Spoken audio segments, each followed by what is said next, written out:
In today's video, I am going to be breaking down a very simple, easy basketball strategy that you can run with your team if you're looking to win games and maybe not necessarily have a lot of practices to be able to win games with. So let's get down and let's check out the strategy that I used a few years ago in this video that you could potentially use as well. Really quickly, if you want a very deadly strategy, check out the complete guide to the 5-out offense that is down in the description below. And if you are lucky enough to have a lot of practices, make sure to go check out the 100 basketball drills book that is down in the description below as well. Okay, so in this first clip, what I want you to see is that there's a player driving baseline, and we are about to trap him along the baseline. We have Andrew right here, and there is a strategy that we ran. If we trapped along the baseline, as soon as that player picked up the ball, in this case, we were running a 2-3 zone, and it was a very tight 2-3 zone where we tried to trap along the low blocks. As soon as we got the trap and the player picked up that ball, I always had one player who was looking to cut off a pass here, looking to cut off a pass here, and one player had to decide who was going to go down court first. So here we got what looks to be Krish, who got that interception. Look at what Andrew was doing right here. As soon as we got that interception, Andrew would be off down court. And watch how he's looking back down court where the ball is while he is sprinting forward. This is so that he is able to see when he's going to get that outlet pass. Now he's in essentially a one-on-one situation to be able to get to that rim. He's able to take very few dribbles, and on his fourth dribble, he was able to get to that rim and get that layup off. So the strategy we ran there was one of the two players at the top of the 2-3 zone. If we get an interception, one of them has to sprint down court early and fast. The idea is to try and get some easy fast break points. Your best offense is your defense. So if you can make this a habit with your team, especially if you're running a zone, make sure to go check out my deadly defensive strategies down in the description.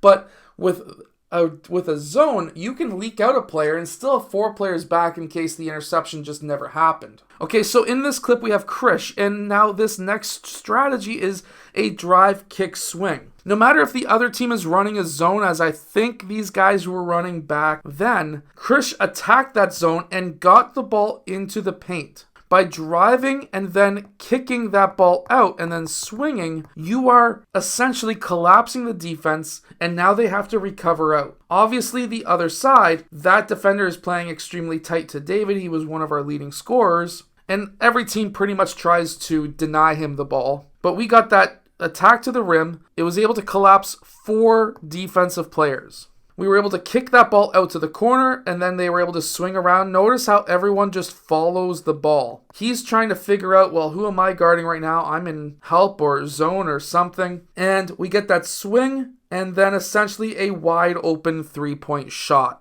Another strategy that we ran was we would have a player who would be on the wing, and we would pass to the wing early. We would try to advance that ball as early as possible. When you advance that ball, you set a screen for the player that you passed the ball to, and then you try to attack down middle. Now, whether the other team is running a zone or running a man, it doesn't really necessarily matter. This area right here along the free throw line is dead man's area. Whether it's a 2-3 zone or a man, this is a very deadly spot to get the ball, because now, especially with a wing screen, you're going to be collapsing defenders. And that's exactly what we did right here. He was guarding him. He is now helping off in the gap, and we're able to now spread that floor out. By drifting out to that corner, we are now collapsing that defender. We're kicking that ball out. We could have made an extra pass to the corner. We didn't, because we hit that 3-point shot because the hand down, man down in the wing. Now we did it again right here, except we did it the other way. And we always had to remember where the gap defenders were, because if you attack down baseline from the wing, especially off of a screen, this is actually going to be massively beneficial. Because now, by attacking that gap, if this man comes down to help, then it's a kick-out pass to the corner. Now, if he doesn't help and he stays with his man, you either have a lane to the basket, or what you see right here is David in the weak side dunker spot. Because what's supposed to happen is his man is supposed to come out and play help. this man is supposed to drop. If he doesn't drop, David is open. If help doesn't come, it's a wide open lane to the basket. If he helps out, it's a kick out pass. If he drops, as he should, if help comes over, he stays with his man. Well, now it comes down to this man. Does he double the ball? Then Andrew leaks out for a 3-point shot. If he drops, we have David here. David's man helps out. We get the kick out to the wing, or if he drifts to the corner, and somebody somewhere is going to be wide open. So by just having a wing screen, that is going to be one of the easiest ways to be able to score against especially a man, but even a zone. But in this case, what we did was we attacked that rim, Gap helped, which he shouldn't, and then we were able to get ourselves an open 3-point shot. Now, one of my favorite plays of all time is if you can have a point guard who can also play post because they have good passing skills and good footwork.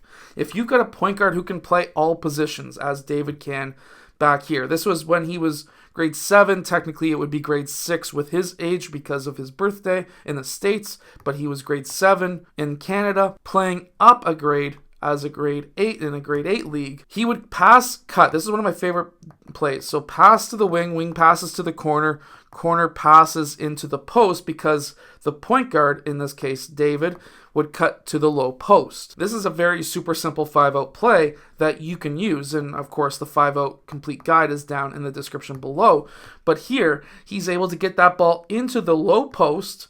As soon as he catches on 2 feet. Now, how I like to run it is weak side cuts first. If they don't cut right away, the wing on the ball side has to cut, but somebody has to cut. Here we have Krish who cuts. He gets the ball back. Man was not watching what Krish was doing, and he gets the basket. The reason why this play works extremely well is exactly what we see right here. So that pass goes into the low post, and this was Krish's defender. He's looking at the ball. This was the corner man's defender. He's looking at the ball. If Krish cuts and the corner man lifts, now, if these two players are ball watching, we have an open 3-point shooter and an open cutter to the basket. It just comes down to David and who he feels is the better option, as we can see the lifter right here, and Krish the cutter, who the better option is. And in this case, it was Krish who was able to get that basket. Now, here's the exact same play yet again. David gets the ball in the low post. This is zoomed in quite a bit. Krish cuts again, and Krish is able to get himself another easy open layup. Well, in this case, he misses it, but that was a good pass, and the play worked out, sort of, if he made the basket. But they called a foul, and we were at the free throw line, so it all worked out. And yes, he made both free throws as well. So good job, Krish. I hope you watch this video. Here we are in our zone defense again. We have Andrew just already slightly leaking out. There's times where if we're running up the score, even though the other team was pretty well matched with us, it was just like if we didn't, neither team was playing defense in this game, to be honest with you. And the shot goes up. We have a guy who leaks out early. That way it leaves 4 guys to be able to get the rebound. We get the rebound, and right away, look at Andrew. He starts sprinting down court. It's just going to be an easy open layup every single time. If you can have some cherry pickers every once in a while when you need to, it works out extremely well. So make sure if you want to be able to get some quick, easy points and you feel confident in your rebounding ability, then and the other team just seems to hit everything, and every once in a while they miss. And if you feel confident in your rebounding ability, just have somebody sitting at half court, out at the ball, easy layup. Cherry picking, it works a lot at all age groups. It's quite hilarious. The nice thing with the drive, kick, swing offense is if you are to drive and you have the ability to make the layup, then you just go for it and you make it. Now here's Andrew yet again. We're going to rewind just a little bit, and in this next clip, the other team's right here. They're trying to pass to the cutter, but David's able to get his hand on it, and then he's able to tip it to a teammate. As soon as that happens, watch what Andrew does. As soon as we get 2 hands on that ball, this is a perfect execution of cherry picking right here.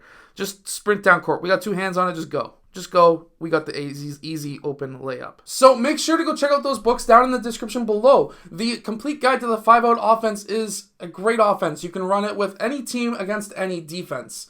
Also, the other books that I mentioned, the 100 basketball drills. If you have a lot of practices, those drills are going to help you. So definitely go check those out. And my deadly defensive strategies, it's a lot about traps and things like that. So definitely go check those out. And I'll see you guys again in my next video.